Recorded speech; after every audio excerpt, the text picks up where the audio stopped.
Brandon Montour, or Brandon Montour, depending on how Craig Rivet's pronouncing it on that day, is joining us right now on the Instigators. He's on the. Rivs is giving me the finger through the. By that, it's the thumbs up and telling me that Brandon Montour is on right now at the Instigators. Brandon, what's going on? Not much. How you doing? Oh, we're getting through the quarantine, man. We're eagerly hoping to get some news that hockey's going to return. Yeah, I guess at this point you never know. I'm the same boat. I'm still in Buffalo. Just hanging out, trying to keep busy, and I guess, like you said, just waiting it out and seeing what the news is here. So, where are you right now? I'm still in Buffalo. You are. So, yeah. What's your the whole thing was, at the time, my girlfriend wasn't feeling well when the week that we weren't trying to figure it out, and then they let the guys go, and then the border shut down, so I couldn't she couldn't get across the border. And then I have 2 dogs, so I'm trying to figure out how to get this new dog I got at Christmas time on the plane to come with and travel. So that's the issue we're at right now, and we're just kind of hanging out and, waiting it out right now. Hey, Brendan, I'm going to give you a piece of advice. A lot of people have to put their dogs sometimes underneath the cargo and all of that. I heard, and I don't know if that's true, but if you get a doctor's note and say you need the dog with you for emotional support, that they will let you bring the dog on the plane. So depending on what size the dog is, you may be able to use that. That's exactly where I'm at right now, is trying to figure that out, because I know I've called some airlines, and they say there's no pets and animals underneath right now. That's the rule. So. Okay. Well, Marty, if you were to bring your little rat with high heels on the plane, that would be no problem. There's no question about that. But you can put that thing in your pocket, Marty. Yeah. I have a Louis Vuitton bag for that thing. Sorry, boys. And you know what? That does not surprise me whatsoever, Marty. That being said, Brandon, so what are you doing? Like, what are you killing your time with? Are there any certain shows that you're watching right now? How are you working out? Tell us what's going on in your life.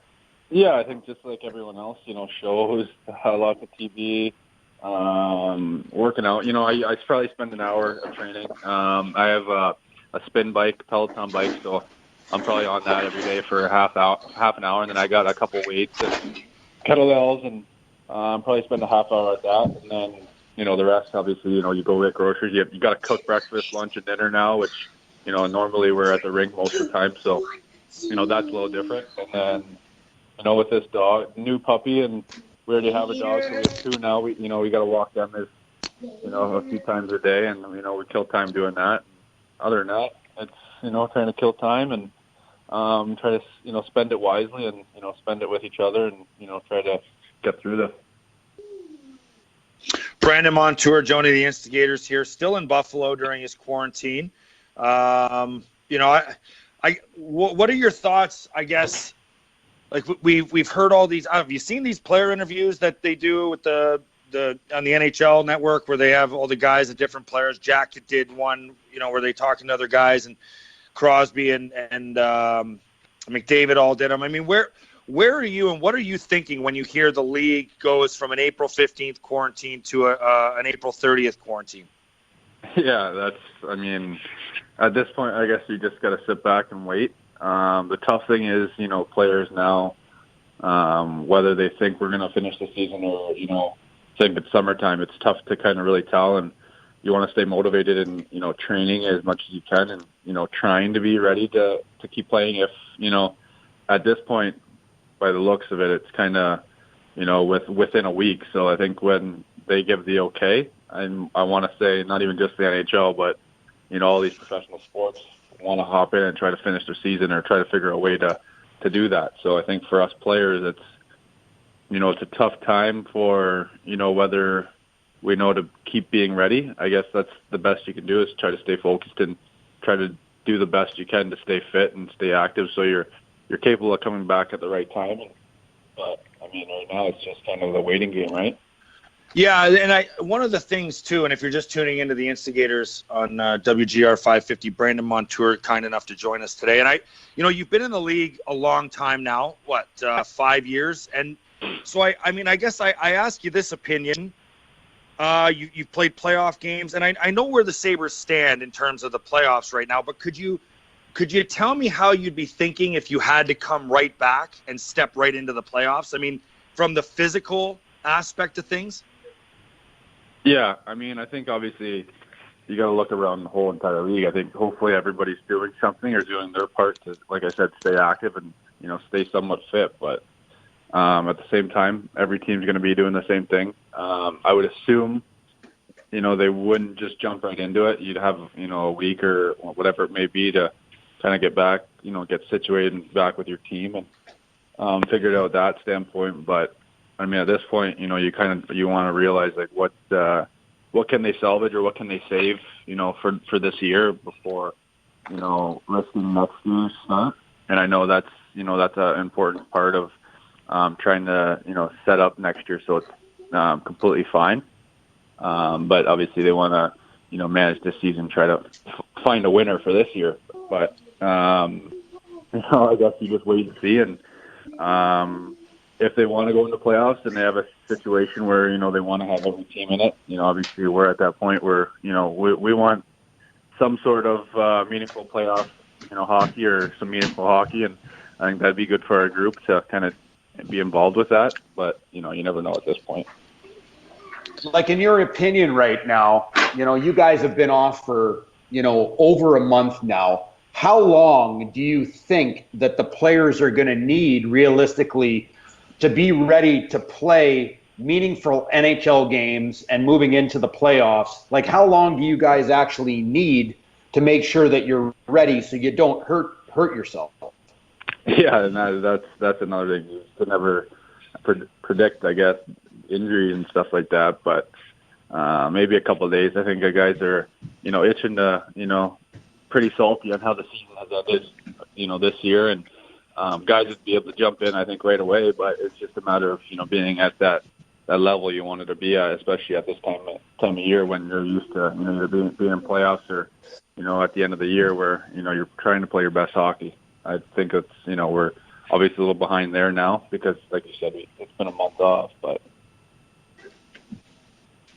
Instigators, Brandon Montour joining us. Real, I don't know if you were just about to ask something, but I was going to ask you if you've had a chance to talk to any of your teammates, coaches, general manager. I mean, have you been, where are you getting your information from? Are you guys regularly in touch with the PA? I mean, how is it working for you guys? Yeah, the PA is involved. The players are involved with, every, meeting that is going on, and we want to be involved with that. So there's a lot of talk with that.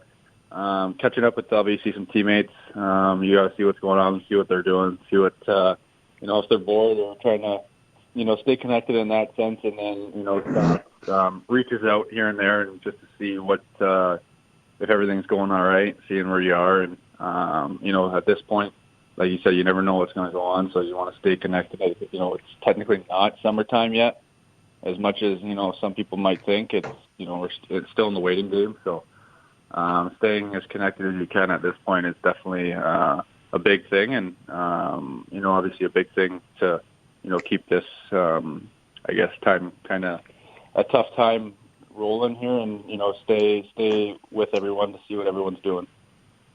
Does the PA compare this to the lockout of 04-05 or even in 2012 where players were in limbo and not knowing what was happening? Are they using the same type of communication and or email or conference calls, or is this completely new to everyone and nobody really knows what the procedures are? Yeah, I mean, I think you put it out like maybe somewhat of a lockout just because, I mean, you don't know what's going to happen. And but at the same time, with this thing, it could be next week where, everything's like, all right, let's get back to work. And, and then we're right back to trying to finish the season. So I think you got to take it week by week. I know we're working with the PA and the NHL's working to find, some sort of agreement where we can figure this thing out and figure which way to go with, as time keeps going by and we're losing, more and more days. It's a tough spot to be in. I don't think obviously any sports league has experienced something like this. So, I guess it's a one-time thing where, you just gotta, like I said, go day by day and try to figure out what the next move is. Are you interested to see what comes out of the conference call with President Trump and all the major sports commissioners today at 3:30? Yeah, I think we got that the Trump interviews on every day just to see what the new news is and what's going on with that. Obviously it's interesting stuff and new things come out every single day. So it's obviously we want to know what's going on, and especially with our sport, it's something that obviously you need to keep an eye on. All right, Brandon, are you playing any instruments? No instruments. I was thinking about getting an instrument to kill some time, but we didn't end up doing that. I think if anybody watching it or listening to this knows how to figure out this puppy situation, I think we're going to try to get out of here. We're trying to get out of here, as fast as we can now. So, what kind of puppy are we talking about? It's a golden doodle. So she's got one that's 45 pounds now, and it's an emotional support dog. And we got this one at Christmas time, so it's about 22 pounds, and I need it to be with me on the plane. So that's the only way, unless I drive 40 hours to get back to California. It's I don't think that's going to happen. Have you tried FedEx? Never thought of that, but I should give them a ring and see what they could say. Hey, if it's there within 24 hours, it might be worthwhile. Take care, Brandon. Hopefully everything works out for you. Thanks for joining us, and like yourself, we're hoping we can see hockey and sports back sooner than later. All right, thanks, guys. Take care.